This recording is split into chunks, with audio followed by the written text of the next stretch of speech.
O ano é 2020. Há uma crise mundial. Uma pandemia se espalha pelo mundo e somos convocados a ficar em casa. Experimentamos uma estranha sensação de isolamento. E assim, independente de poder aquisitivo, idade, credo ou nacionalidade, temos que nos ajustar às novas orientações. Relacionamentos são feitos virtualmente.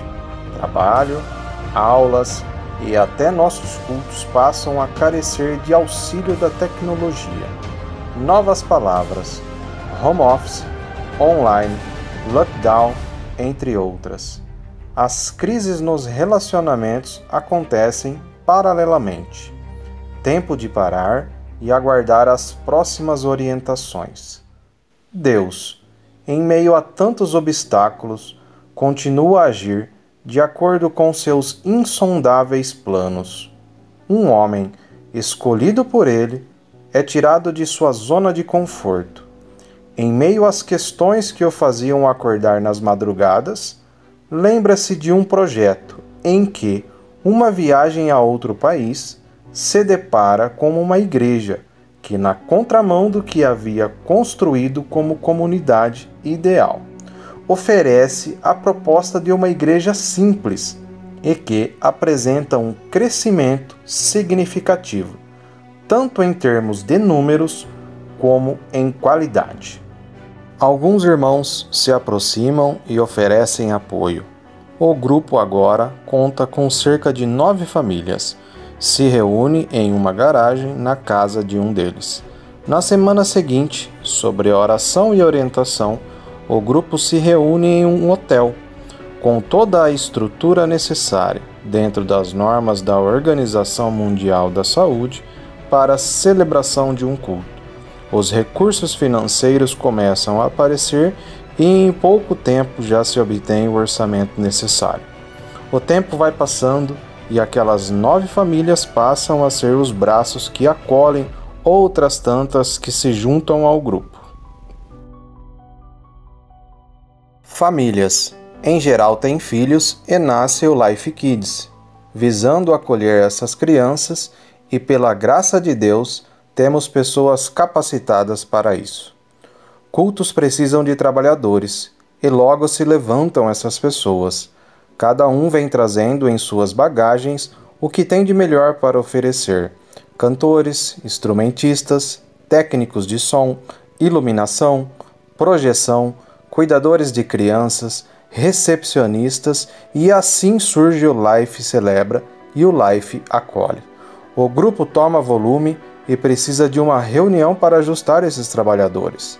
Acontece então o Life Connect, um encontro durante um sábado para alinhar todos no mesmo propósito e direção.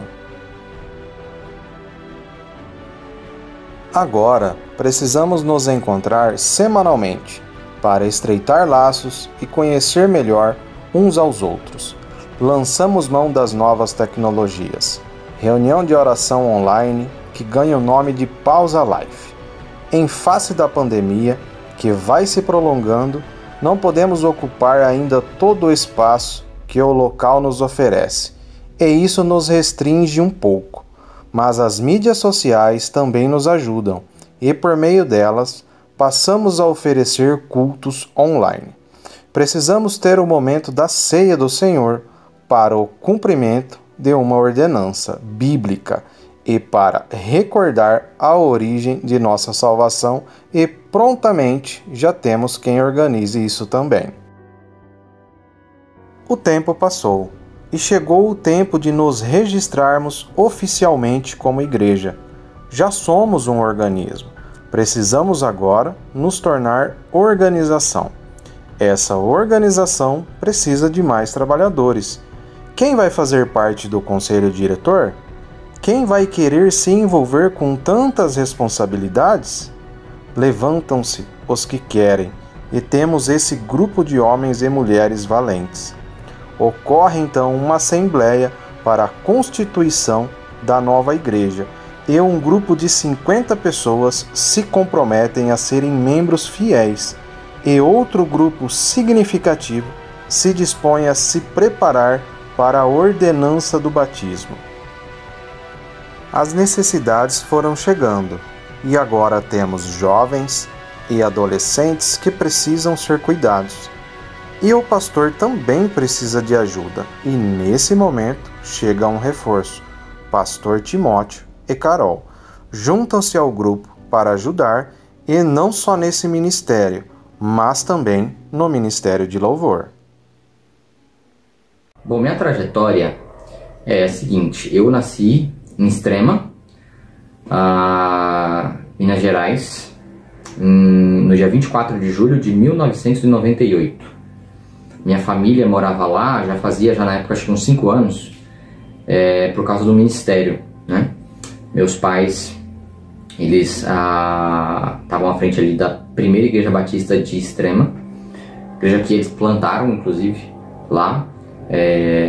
E aí, eu e meus 2 irmãos nascemos naquela área. O Lucas nasceu em Bragança, eu e o João nascemos em Extrema. Só que um ano depois eu já vim pra cá, pra Nova Odessa. Exatamente um ano, no dia 24 de julho de 99, nós viemos pra Nova Odessa, onde meu pai foi convidado a pastorear a Igreja Batista do Jardim Planalto. E é assim que a gente vem aqui para essa região, aqui que eu cresço, estudo, me desenvolvo e tudo mais, né?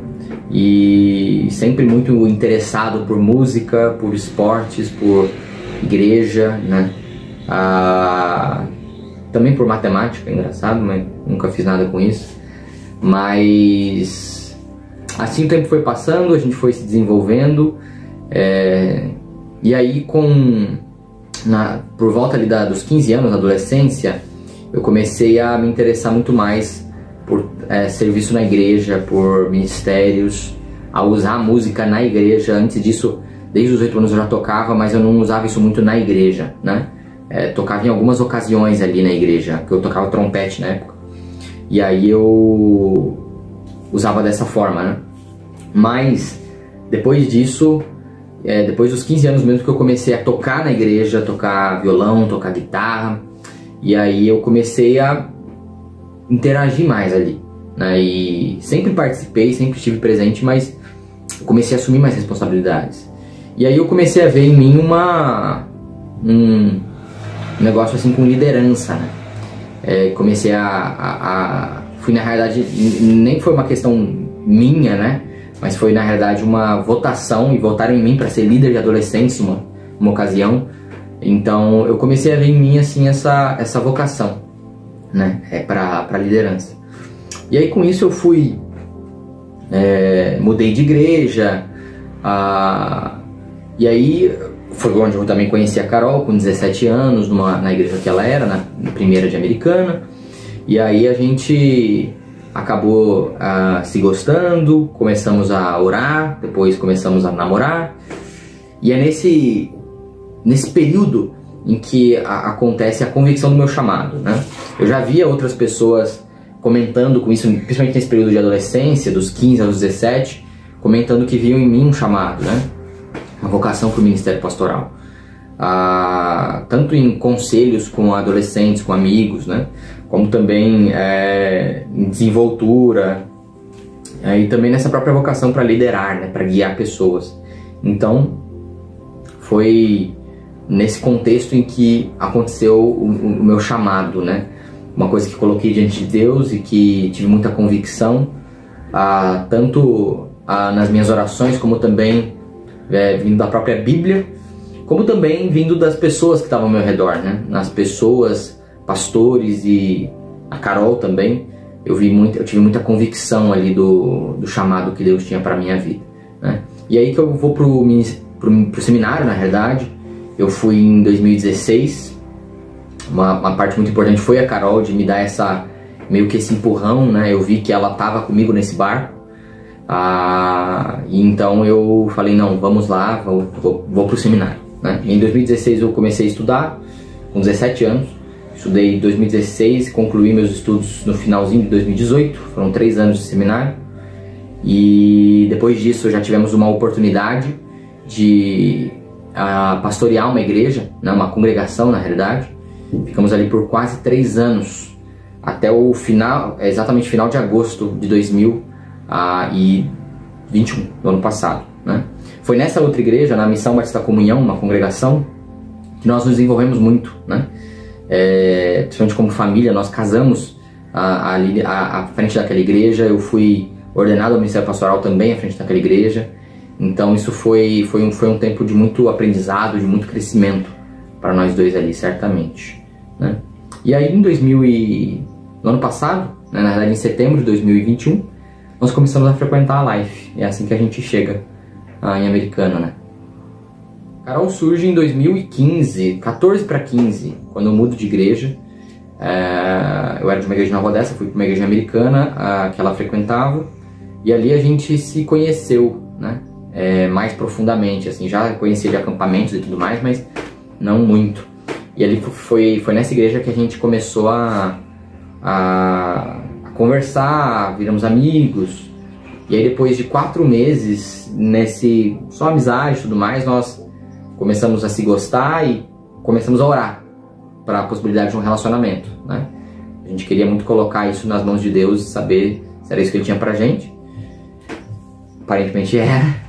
Mas aí nós começamos a namorar exatamente 4 meses depois, no dia 12 de agosto de 2015. E no dia 11 de agosto de 2019 foi que nós nos casamos, né? E agora esperamos nosso primeiro filho. Então eu nasci em São Paulo. Com 8 anos de idade eu vim para morar em Americana. E conheci o Timóteo em final de 2014. Começamos a namorar no comecinho de 2015. Foi ali nesse período que a gente estava decidindo o que a gente ia fazer da vida em relação à vida profissional, né? Então decidimos juntos, enquanto ele estava esperando uma confirmação de Deus em relação ao ministério, eu também precisava saber o que eu iria fazer, né? E o Timóteo também me ajudou bastante nessa questão.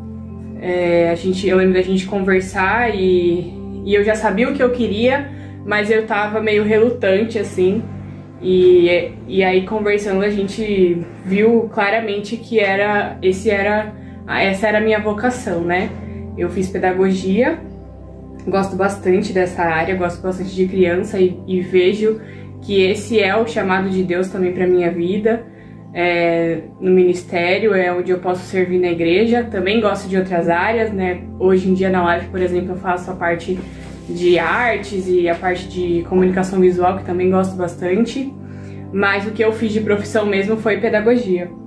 E eu lembro também quando o Timóteo estava decidindo essa questão do ministério, quando a gente estava numa ligação conversando e tava definindo ainda, né? Não tava assim tão certo, mas pra mim era muito claro o que ele iria fazer, assim. Pra mim era nítido que esse era o chamado dele, de Deus pra vida dele. E eu lembro só de pensar, quando a gente tava conversando sobre, pensar, ou eu entro nesse barco e sigo, ou eu pulo fora.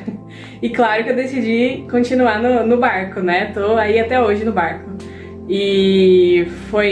Mas pra mim era muito nítido e visível, assim, o que Deus estava chamando ele pra isso. Eu não conseguia pensar e ver ele em outro lugar, porque ele se destacava dessa questão de liderança, de cuidar de pessoas.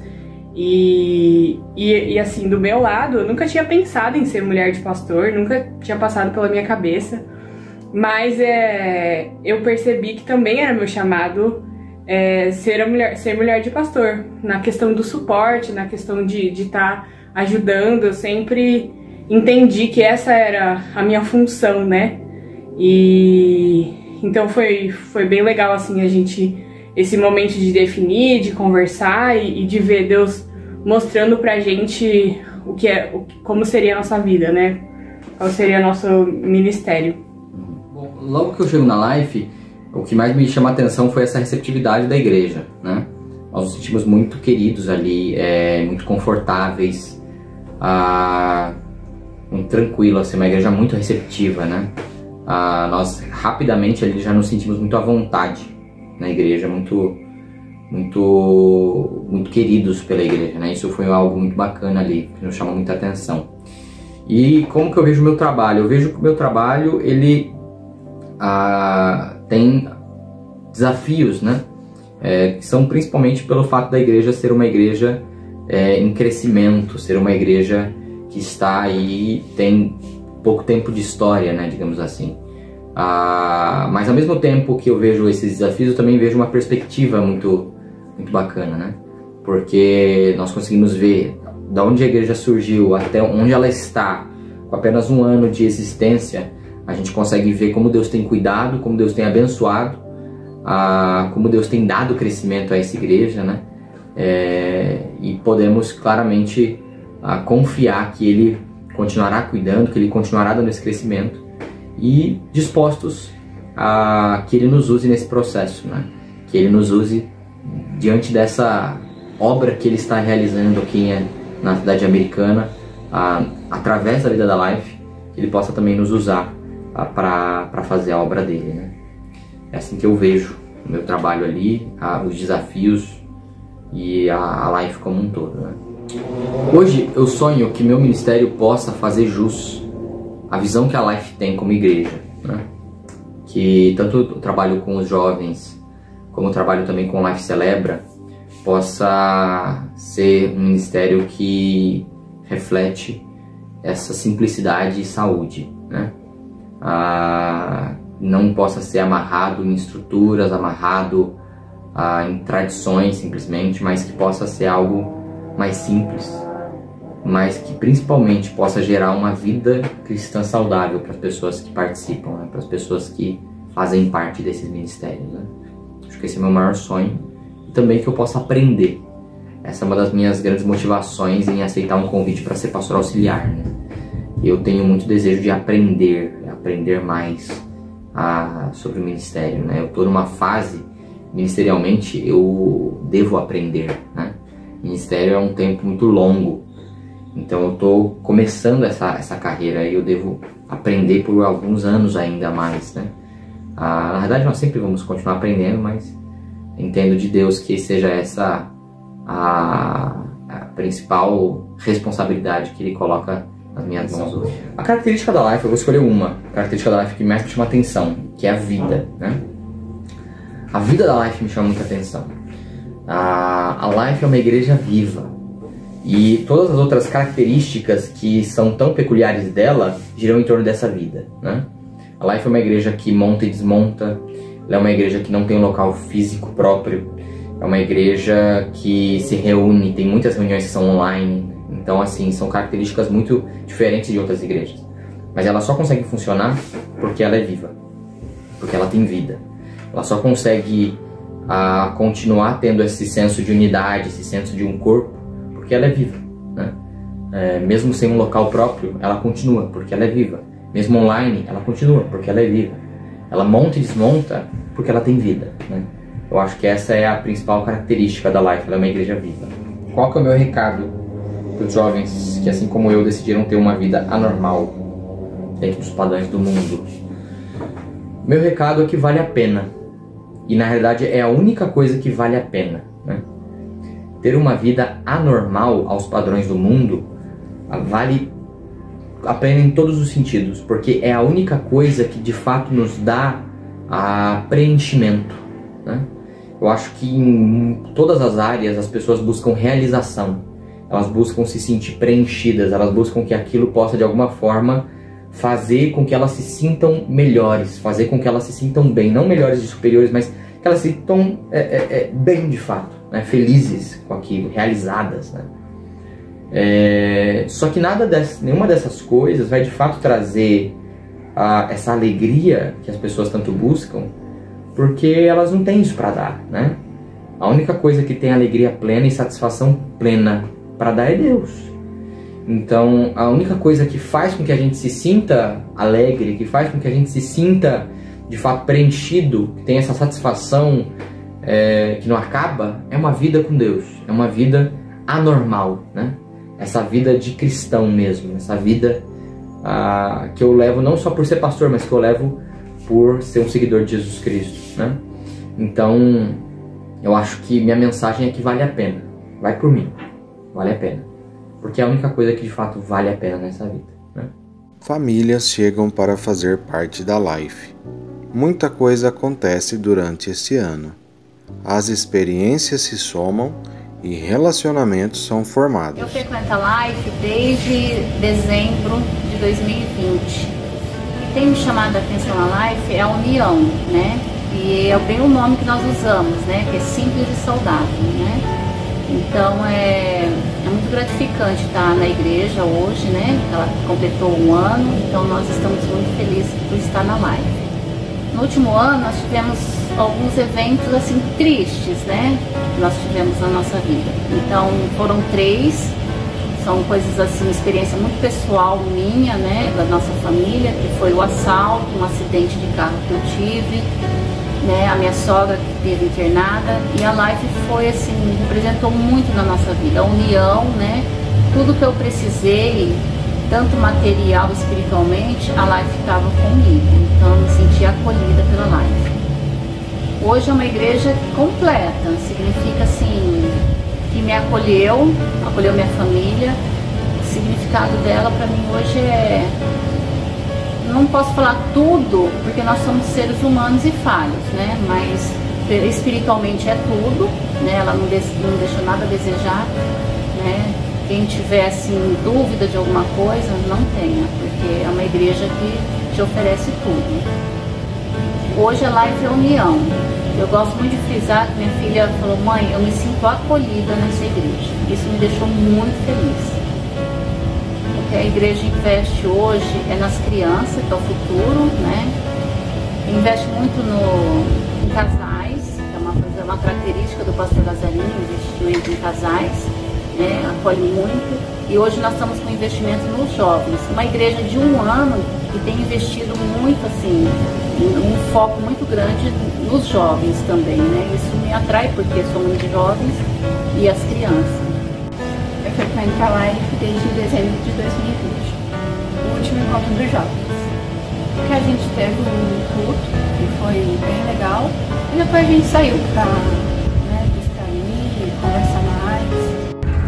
Boa noite, essa aqui é a minha filha Laura, minha esposa Eliane, meu filho Caio e minha filha Valentina. E eu sou o Helder.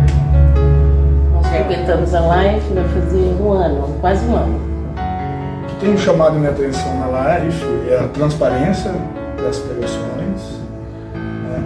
A gente vê que o pastor, o que ele fala, realmente a gente pode reparar que é um homem de Deus, usado por Deus. O que é importante na Life é a comunhão que a gente tem com os irmãos, na igreja leve. O que chama minha atenção na Life é estar em companhia de família. Eu me sinto em família, muito bem acolhida, com muito amor. E um momento assim, de louvor mesmo a Deus. Toca bastante meu coração.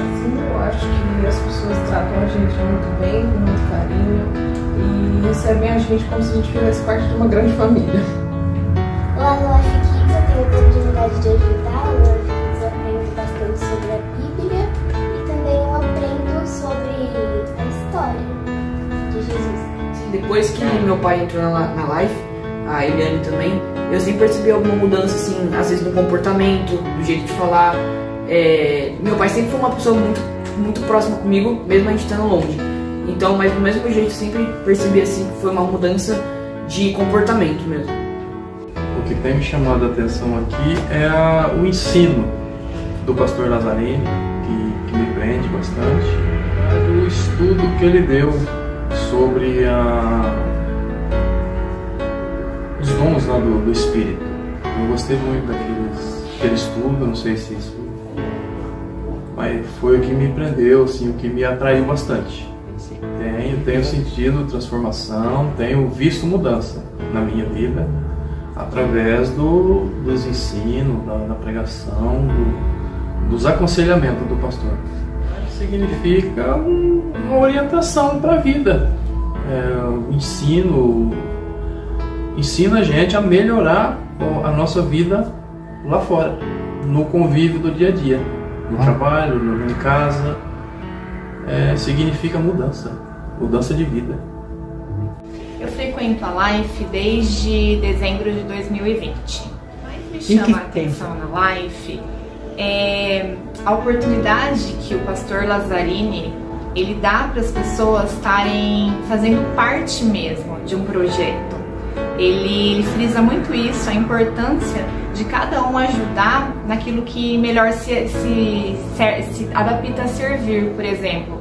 Cada um tem um dom específico para alguma coisa, então ele frisa muito essa importância de todos da igreja participarem em comunhão.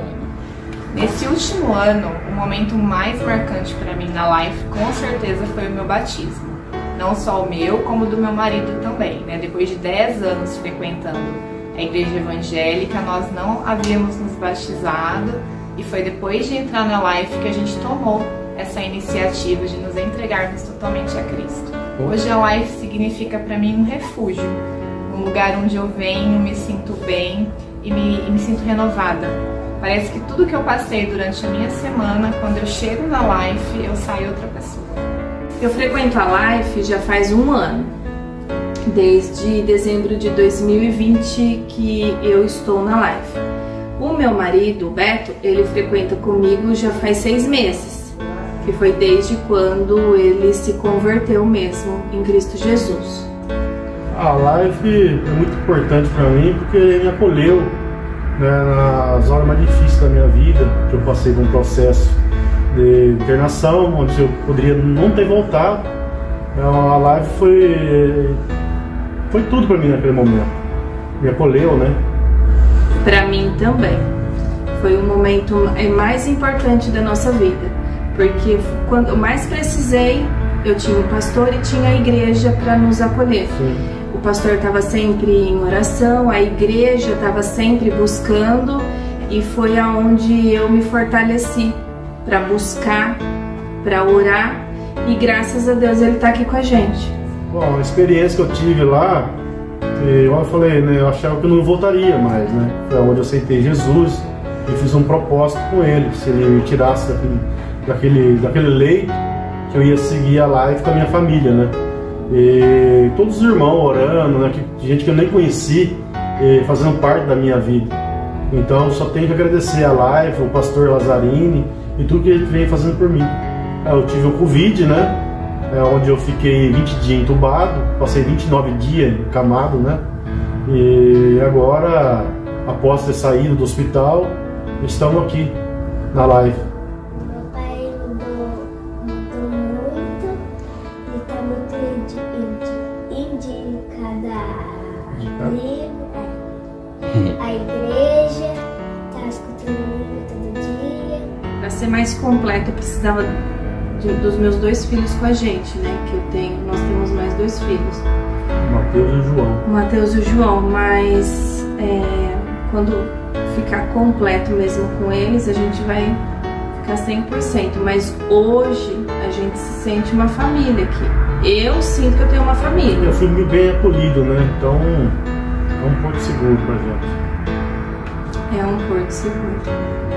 Nós frequentamos a Life aproximadamente há um ano.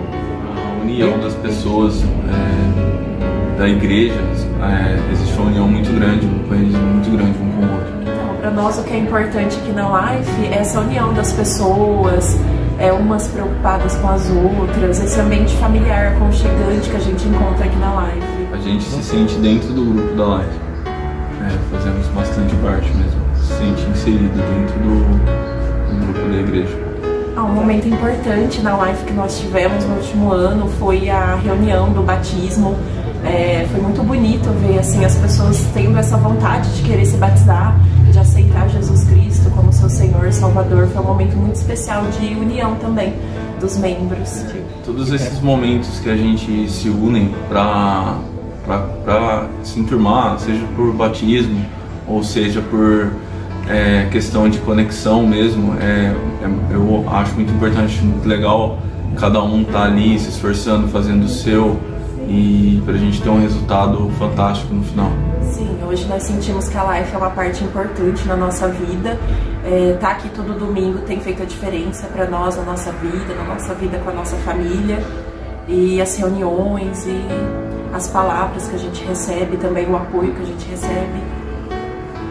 A Life hoje ela faz parte da nossa relação com Deus, né? A Life aproxima e ela é aquele combustível semanal que a gente tem sempre para se conectar com Deus. Agora temos que prosseguir, pois já decidimos não olhar para trás e cumprir o ID de Jesus. Não podemos deixar que nada nos detenha, porque Deus tirou um sonho de uma gaveta e instalou de uma forma viva no coração de um grupo de pessoas. Pessoas esforçadas? Sim. Pessoas de muito valor? Sim. Mas, acima de tudo, pessoas dispostas a obedecer. Pessoas que são peregrinos nesse mundo, mas que entendem que há um Deus forte e poderoso, e é a Ele que queremos pedir.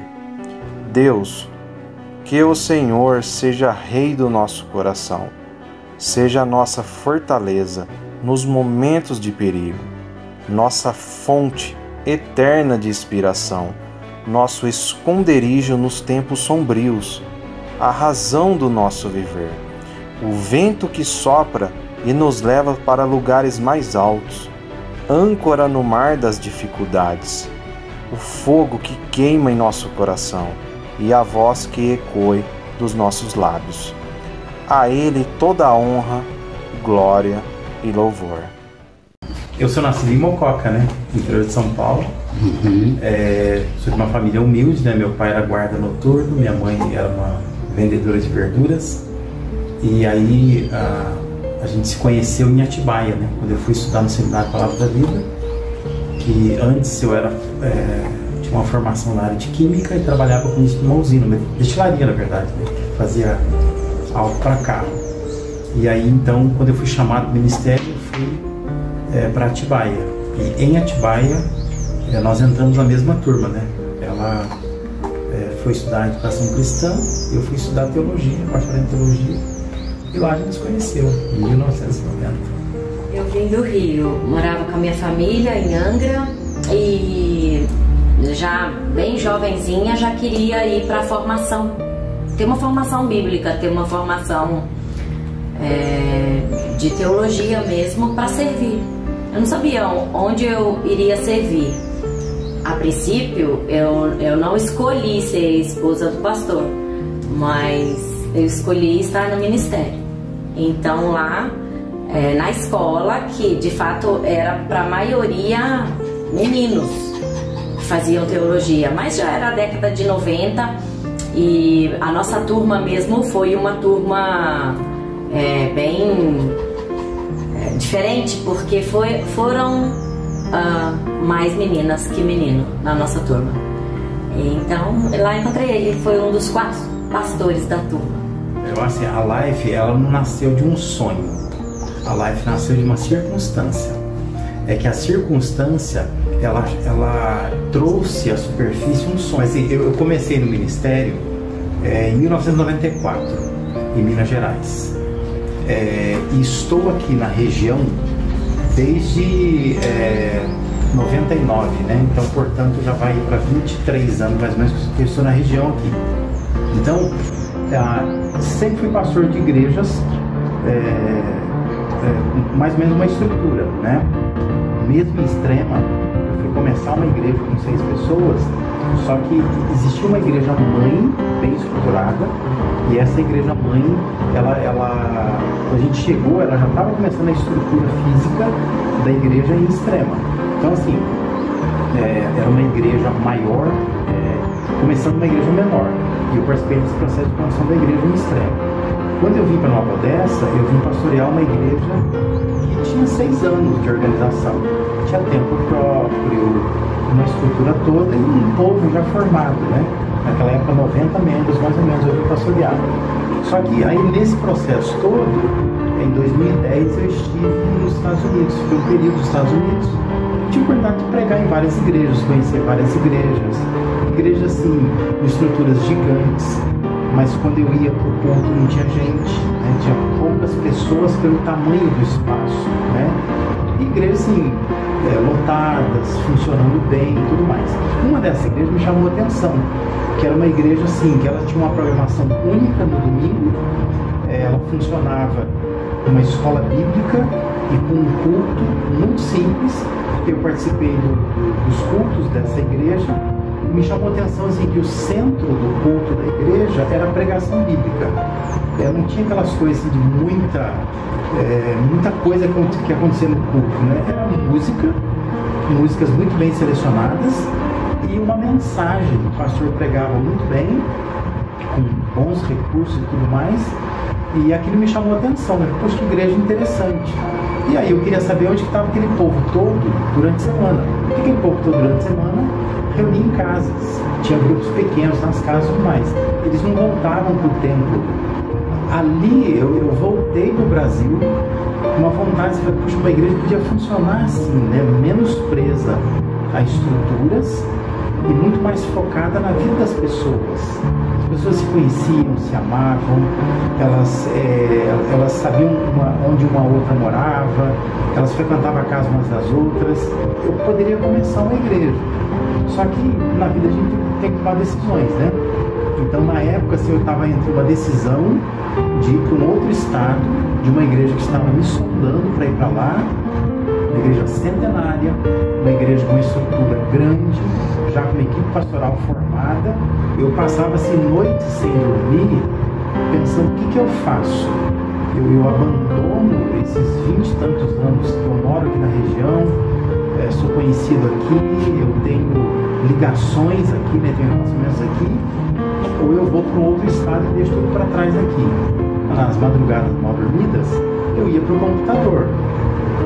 E aí comecei a esboçar alguma coisa daquilo que acontecia lá no passado, né, que eu vinha pensando sobre uma igreja. Eu percebi assim, que a preocupação principal que eu tinha no coração era com pessoas que eu conhecia, pessoas que eu estava preocupado com elas, porque elas estavam conversando comigo, elas estavam decepcionadas com a igreja, elas estavam sem igreja, e eu queria cuidar daquelas pessoas. Mas eu pensava assim, como que eu vou cuidar delas se eu não puder oferecer nada para elas, um projeto? Então eu comecei a desenvolver um projeto, que é onde nasceu a Life. Ali no momento assim, eu não conseguia vislumbrar tudo. Eu só consegui traçar objetivos, propósitos, onde que eu queria chegar com tudo isso, né? Mas sem pensar assim, vai dar no poder hoje. Nós estamos assim, andando dentro dele. Pronto não está, né? Porque assim, mesmo que você consiga traçar alguns objetivos, fazer eu atingir esse, aquele, mas ainda assim a qualidade daquele objetivo ainda não está da maneira como eu imagino que precisa estar, né? Então assim, estamos no processo, né? Eu diria que um ano ainda é assim, muito pouco para a gente poder avaliar projeto desse tamanho, porque realmente aquilo que estava no computador, as pessoas estão ajudando a colocar em prática, né? Porque é uma coisa que é impossível eu fazer sozinho, não tinha como, né? Eu tinha apenas a visão. Agora, como essa visão vai ser colocada em prática, dependia de pessoas. O que tem acontecido?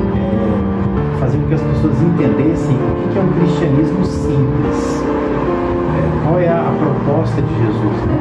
Jesus veio criar um movimento, não um monumento, não uma instituição, não um prédio.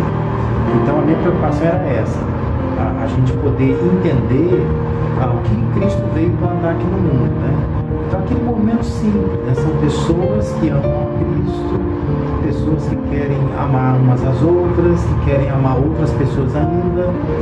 E tem uma boa notícia para dar, né? Que é a notícia que Jesus veio ao mundo para salvar as pessoas. E ele morreu por nós, ele não está morto, ele está vivo.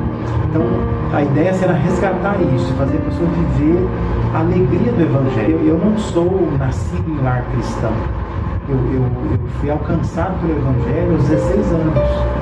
E eu sei a alegria que é você estar no mundo e de repente você descobre uma nova vida. Eu queria trazer essa sensação para as pessoas de novo. tirar um pouco da religiosidade, daquela coisa mecânica. Eu vou à igreja porque eu tenho que ir na igreja, né? Eu vou à igreja porque ali é a minha religião. Mas eu queria assim, que fosse uma coisa do prazer, né? Da satisfação de ter uma experiência com Deus. E essa experiência com Deus é que faz a gente querer se reunir, faz a gente querer buscar algumas coisas, algumas mudanças. De voltar à essência das coisas, né? Essa era a preocupação. Então hoje, quando eu olho assim, eu posso resgatar nas pessoas a alegria de viver para Deus, para mim isso traz uma satisfação maior. O que eu levo para o culto é muito simples. O moderno é isso, né? O moderno, na verdade, é voltar àquela coisa simples do Evangelho, desconstruir muito essa ideia de uma igreja muito complicada, de achar que você tem que ficar fazendo muita coisa e Deus vai se convencer então de que você é bom por causa disso, e fazer a pessoa ter a alegria de viver uma igreja simples, saudável, né? E por isso que vem esse mote, esse slogan. É para ser simples, saudável. Então nada muito complicado. A gente sabe que precisa de alguma estrutura, né, para a igreja funcionar, mas manter dentro dessa questão de que ela precisa ser simples e ela tem que fazer bem para a gente, né? Tem que ser saudável. O que dá isso para nós é o fato de a gente ficar com as unhas cravadas nas escrituras. Então assim, a Bíblia é a segurança nossa. Então eu vou pregar a Bíblia, eu vou ensinar a Bíblia na simplicidade que a Bíblia tem. Igrejas são pessoas que se unem em volta de Jesus, que são convertidas a Ele, e elas têm esse propósito. Elas querem amar a Deus, elas querem amar pessoas e elas querem servir o mundo. Isso é uma igreja.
Você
Bem, eu quero deixar uma palavra de reflexão, de desafio para nós nessa noite aqui. E eu escolhi esse lugar aqui.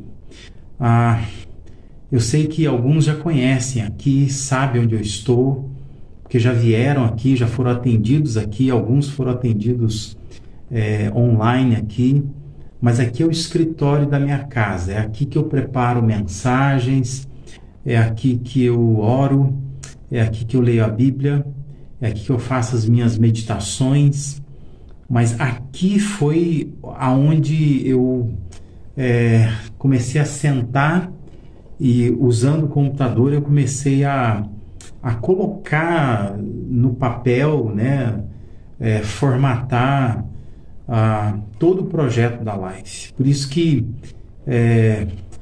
eu escolhi esse lugar aqui. Não é o lugar mais apropriado, talvez o som não vai ficar o melhor, talvez haja alguns sons a mais aqui, mas assim, eu tenho uma ligação com este lugar, né?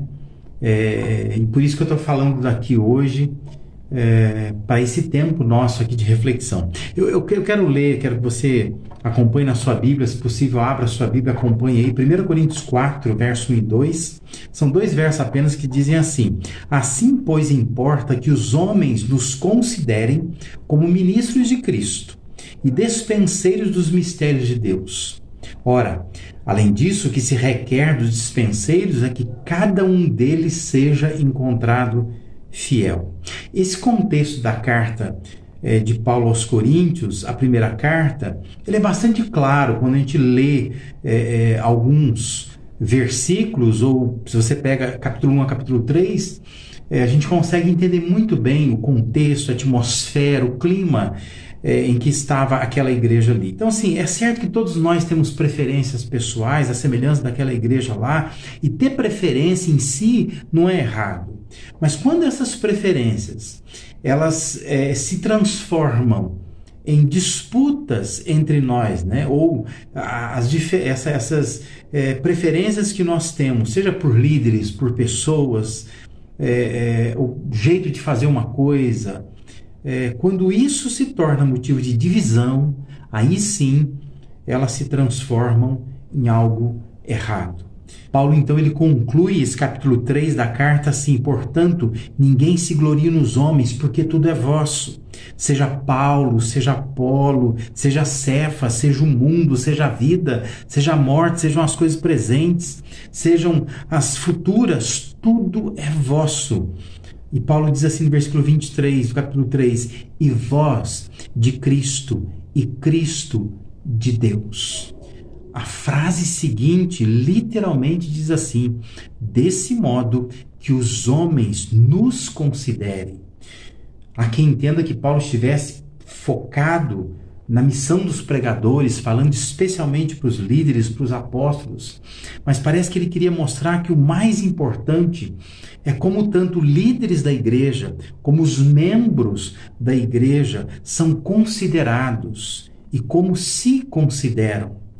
Até porque o que nós encontramos aqui é semelhante ao que Pedro diz em sua carta, né? Lá em 1 Pedro 4, versículo 10, diz: servir uns aos outros, cada um conforme o dom que recebeu, como despenseiros da multiforme graça de Deus. Mais do que uma instituição, mais do que uma igreja organizada, nós somos, como o texto diz aqui, dispenseiros dessa graça de Deus que se apresenta de várias formas. Há algumas coisas, com base nesse texto de 1 Coríntios capítulo 4, que eu acho que nós como igreja precisamos rever, precisamos reafirmar num momento, num tempo, numa noite como essa aqui. Uma delas é que nós precisamos resgatar a visão de que nós somos auxiliares de Deus. Veja que o versículo 1 está dizendo: assim, pois, importa que os homens nos considerem como ministros de Cristo. Claro que ministro, quando a gente fala ministro hoje, nós entendemos como algo lá no alto, né? Ministro para nós tem importância, ministro significa status. Mas a palavra ministro, usada pelo apóstolo Paulo aqui, é uma palavra grega, hiperetas. E os hiperetas, literalmente, eram aqueles remadores daqueles navios, né, que eram conduzidos por remos, por remadores, e havia camadas de remadores, e aquela camada a mais baixa, né, o que a gente chamaria hoje de chão de fábrica, é onde os remos estão mais dentro da água e, portanto, é onde se faz mais força. Então, os riperetas eram aqueles escravos, os escravos lá de baixo, os que mais faziam força. E Paulo usa justamente essa palavra para chamar a atenção para que aquilo que nós devemos nos considerar é que as pessoas nos considerem. Ou seja, nós precisamos ser vistos como riperetas, como escravos, como servos. Ele diz ministros de Cristo. É importante que as pessoas olhem para nós e nos considerem assim. Nós somos ministros de Cristo. Lá em Lucas 4:20, essa mesma palavra será usada também quando, depois que Jesus lê as Escrituras ali numa sinagoga, diz que ele devolve ao assistente. Esse assistente é o riperetas, é quem é responsável por pegar os rolos, né, ali das Escrituras e guardar de novo no lugar lá. Ou seja, essa palavra ela é sempre associada à subordinação, a servir debaixo da direção de uma outra pessoa. E Paulo diz que importa que os homens nos considerem como subordinados, como auxiliares, como riperetas, como escravos, como pessoas que ministram em nome de Cristo, que servem a Cristo, que se dedicam a Cristo, que estão subordinados a Cristo.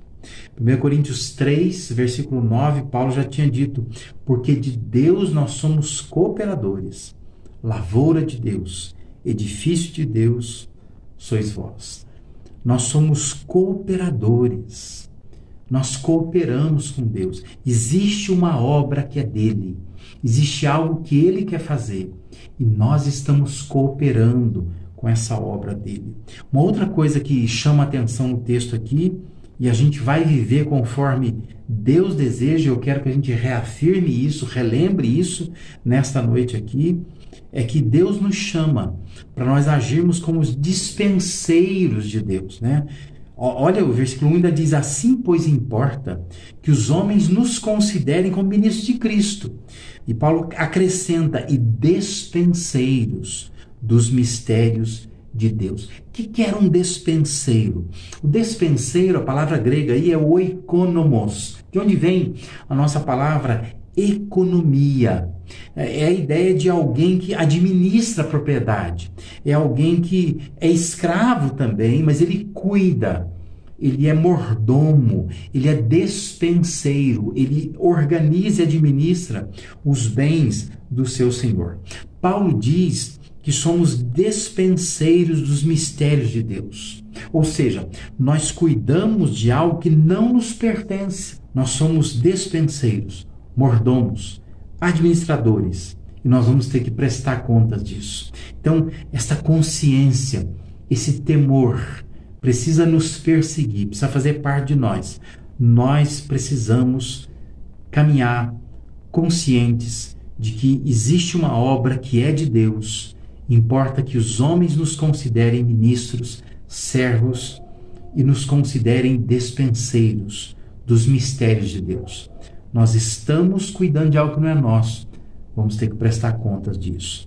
Em terceiro e último lugar, eu quero que você reflita que nós precisamos agir como mordomos fiéis de Deus. Veja que o versículo 2 diz: ora, além disso, o que se requer dos dispenseiros é que cada um deles seja encontrado fiel.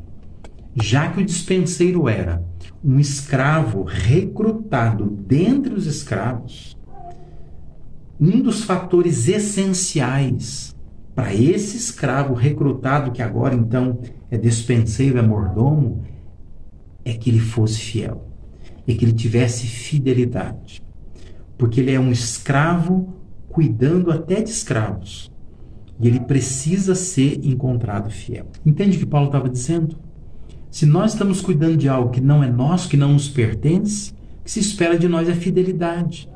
É que possamos exercer essa tarefa com muita fidelidade. Literalmente, o texto diz que o que se espera encontrar nos dispenseiros é que eles sejam fiéis. Isso nos faz lembrar uma das histórias que Jesus contou, registrada lá em Mateus capítulo 24, versículo 45 e 46, diz assim: quem é, pois, o servo fiel e prudente a quem o Senhor confiou os seus conservos para dar-lhes o sustento a seu tempo? Bem-aventurado aquele servo a quem o seu Senhor, quando vier, achar fazendo assim. Ou seja, feliz é aquele servo a quem, quando o Senhor voltar, achar dando sustento a seu tempo aos seus conservos, cuidando com fidelidade dos seus conservos, fazendo a sua tarefa com fidelidade. Se a gente quer fazer a vontade de Deus, se como igreja nós queremos continuar trilhando biblicamente, andando nos caminhos do Senhor, sendo fiéis na tarefa que Deus nos tem dado, nós precisamos entender o nosso papel. O nosso papel é nós sermos auxiliares de Deus. Deus está esperando que naquilo que Ele deseja fazer nesse mundo, nós cooperemos com Ele. Que a gente nunca tome para nós, como igreja, essa tarefa pensando assim, é algo nosso, e nós temos que pensar para onde vamos caminhar. Mas que haja em nós uma preocupação em ter um discernimento. Nós somos apenas riberetas. Somos ministros de Cristo. Nós precisamos apenas perceber por onde Deus quer caminhar e nós vamos ajudá-lo a trilhar esse caminho, conquistando mais pessoas aqui nesta terra. Essa é a vontade de Deus para nós. Nós precisamos nos colocar no papel de auxiliares. O desejo de servir é um indício de maturidade espiritual. Vamos fazer isso como igreja. Vamos viver debaixo da forte convicção de que nós estamos cuidando de algo que não nos pertence. E por ser assim, um dia nós teremos que prestar contas disso. Isso é consciência da responsabilidade. Vamos, como igreja, ser uma igreja consciente, uma igreja responsável. Nós vamos prestar contas daquilo que nós estamos fazendo. Então vamos fazer isso com muita responsabilidade e vamos prezar pela fidelidade. Sejamos fiéis na tarefa que Deus nos tem confiado, não importa o tamanho dela, a dimensão dela. O que Deus quer é que nós sejamos fiéis. Então vamos ser fiéis, vamos fazer a nossa parte. E Deus, por certo, vai nos abençoar. A sua tarefa é tão importante como a minha tarefa. Às vezes você pode achar aí na sua mente que por eu ser pastor ou qualquer outro pastor, ter um chamado de Deus e atender um chamado de Deus, eu e esses outros pastores estamos fazendo muito mais a vontade de Deus do que você. Mas na verdade, se nós fizermos o que Deus nos tem separado para fazer, estamos igualmente fazendo a vontade de Deus. Estamos igualmente agradando a Deus. Então é muito importante que todos nós estejamos unidos e pensemos assim, nós temos anos pela frente. Quanto tempo Deus nos permitirá caminharmos juntos? Nós não sabemos. Mas cabe a nós sermos ministros de Cristo. Vamos auxiliar Deus. Vamos cooperar naquilo que Deus quer fazer nesta terra. Vamos ser pessoas responsáveis. Vamos ser bons dispenseiros dessa multiforme graça de Deus. Vamos abrir a dispensa de Deus para o mundo. Vamos permitir que as pessoas olhem para nós e percebam como nós fomos recrutados dentre outros escravos. Somos pessoas comuns, mas com simplicidade nós estamos servindo a Deus. Estamos oferecendo às pessoas a graça de Deus. Estamos nos mobilizando pelo reino de Deus e queremos glorificar o nome de Deus nesta terra. Por isso, nós vamos nos esforçar para sermos fiéis nas pequenas coisas, nas grandes coisas. Vamos ser fiéis. Vamos exercer fidelidade. Porque quando a gente faz assim, estamos caminhando debaixo do temor de Deus. Estamos servindo a Deus nesta terra, cumprindo a vontade dele para nós. Queria agradecer de coração por toda a sua cooperação, por todo o empenho, todo o espírito voluntário que você tem demonstrado até aqui. Se você não tem participado tanto, quero te convidar a se envolver um pouco mais, a estar mais perto, a participar mais das atividades. Eu sei que algumas atividades para uns funciona melhor, para outros não funciona tão bem assim, mas se houver esforço entre nós, se a gente se unir, nós juntos vamos perceber os movimentos de Deus. Nós vamos notar o que está funcionando hoje, que amanhã pode ser que não funcione. Nós vamos criar alterações, mudanças significativas. O importante é você se unir e você valorizar tudo aquilo que está sendo feito, porque tudo está sendo feito buscando a glória, a honra do nosso Deus. Queria orar nesse momento, agradecer a Deus por aquilo que Deus tem feito. E nós estamos com o nosso chat aberto aí. Coloque ali uma frase de gratidão, agradeça a Deus e compartilhe com a gente, né, aquilo que Deus tem falado ao seu coração e qual a relevância e a importância da Life na sua vida ao longo desse tempo. Feche seus olhos. Pai, muito obrigado. Que gratidão nós sentimos hoje por ver que já se passou um ano da organização da igreja e como o Senhor nos tem abençoado. Nós queremos, ó Deus, dar todo louvor, toda glória, toda honra ao Teu nome, porque o Senhor tem feito grandes coisas entre nós. Obrigado, Deus, pelo Teu cuidado, obrigado pelas pessoas que o Senhor tem trazido, levantado, despertado. Queremos, ó Deus, salvar vidas. Queremos, ó Deus, ganhar almas para o Senhor. Permita, ó Pai, que possamos continuar juntos, possamos viver para a Tua glória, possamos expandir o Teu reino nessa região. Nós oramos por isso, com muita gratidão por esse dia. Em nome de Jesus. Amém e amém, Senhor. Deus abençoe.